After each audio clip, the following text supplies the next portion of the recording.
दो नाम ऐसे जिसे लेकर चर्चा खूब हुई, गर्मा गर्म बहस तक हुई है और ये दो नाम जो सामने आए हैं वो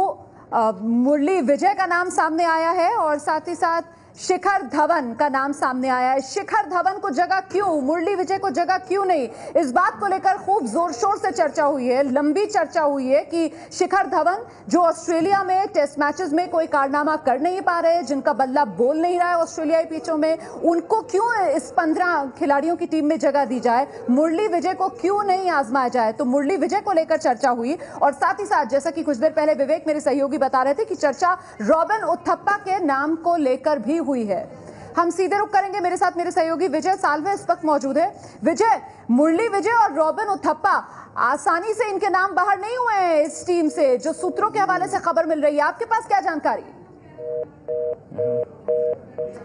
हम बात करने की कोशिश करेंगे आगे विजय साल्वे से, लेकिन इस बीच बड़ी खबर हम आपको बता रहे हैं, मुरली विजय को लेकर बहुत बहस हुई है। चर्चा पूरी इस बात पर की जा रही थी कि क्यों ना मुरली विजय को आजमाया जाए, शिखर धवन को इस 15 की जो टीम है इसमें बाहर का रास्ता दिखाया जाए, क्योंकि ऑस्ट्रेलियाई पिचों पर शिखर धवन का बल्ला बोल नहीं रहा है। पत्ता कट सकता था शिखर धवन का, लेकिन शिखर धवन को 15 खिलाड़ियों में शामिल किया गया है। मुरली विजय के लिए कोशिश की जा रही थी कि मुरली विजय को मौका दिया जाए, भले ही टेस्ट फॉर्मेट के खिलाड़ी मुरली विजय, लेकिन जिस तरीके से मुरली विजय का बल्ला ऑस्ट्रेलियाई पिचों पर आग उगल रहा है, उसी को देखते हुए कोशिश ये की जा रही थी कि मुरली विजय को टीम में जगह दी जाए। तो चर्चा खूब हुई मुरली विजय के नाम पर, रॉबिन उथप्पा के नाम पर। सीधे रुक करेंगे, हमारे साथ हमारे सहयोगी विजय साल्वे इस वक्त मौजूद है। विजय, मुरली विजय, रॉबिन उथप्पा दोनों के नाम पर खूब चर्चा हुई।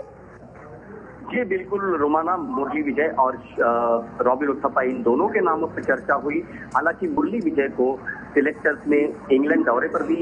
वनडे में चांस दिया था और वो देखते हुए उनके जो वहां पे उन्होंने परफॉर्मेंस दी उससे सिलेक्टर्स सेटिस्फाई नहीं थे। और दूसरी बात उन्होंने ये सामने रखी कि अगर मुरली विजय को टीम में लाते हैं तो एक जो स्लॉट है वो वहां पे ज्यादा उनको हो जाएगा उसकी वजह से, और इसी वजह से उन्होंने अजिंक्य रहाणे को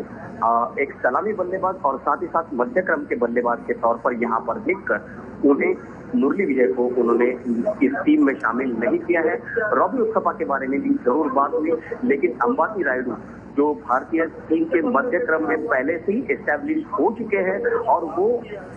दूसरे विकेट कीपर के तौर पर धोनी का विकल्प के रूप पर उभर अगर आए हैं, वजह से और एक कोई टीम में आ सकता है और एक जगह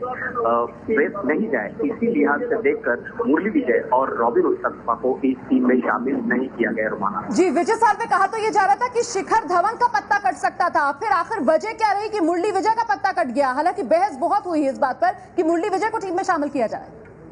जी बिल्कुल, शिखर धवन का परफॉर्मेंस इस ऑस्ट्रेलिया दौरे पर देखा जाए तो बहुत निराशाजनक है, लेकिन टेस्ट सीरीज और मुरली विजय का जिसमें परफॉर्मेंस की तरह से दिख रहा है कि बहुत उभर आ रहे हैं बल्लेबाज के तौर पर, सलामी बल्लेबाज के तौर पर, लेकिन सिलेक्टर्स ने टेस्ट क्रिकेट और वनडे क्रिकेट इसको अलग अलग तवज्जो दी है। हालांकि इंग्लैंड दौरे पर उन्होंने मुरली विजय को जो परफॉर्मेंस के पर देखने के लिए वनडे क्रिकेट वन मैचेस में चांस दिया था, उसमें मुरली विजय ने बहुत खासा परफॉर्मेंस नहीं दिया था। और दूसरी बात यह है कि शिखर धवन चैंपियंस ट्रॉफी में भारतीय विजय के बहुत बड़े योगदान है शिखर धवन का, वनडे क्रिकेट में उनका परफॉर्मेंस भी अच्छा है और यही देखते हुए मुरली विजय के तुलना में यही अच्छा परफॉर्मेंस देखते हुए उन्होंने शिखर धवन को इस टीम में शामिल किया है। बहुत बहुत शुक्रिया विजय साल्वे तमाम जानकारी के लिए। तो शिखर धवन का पत्ता कट सकता था, मुरली विजय को लेने पर बहुत चर्चा हुई, लेकिन आखिरकार मुरली विजय को बाहर कर दिया गया और शिखर धवन अपनी जगह बनाने में कामयाब हुए।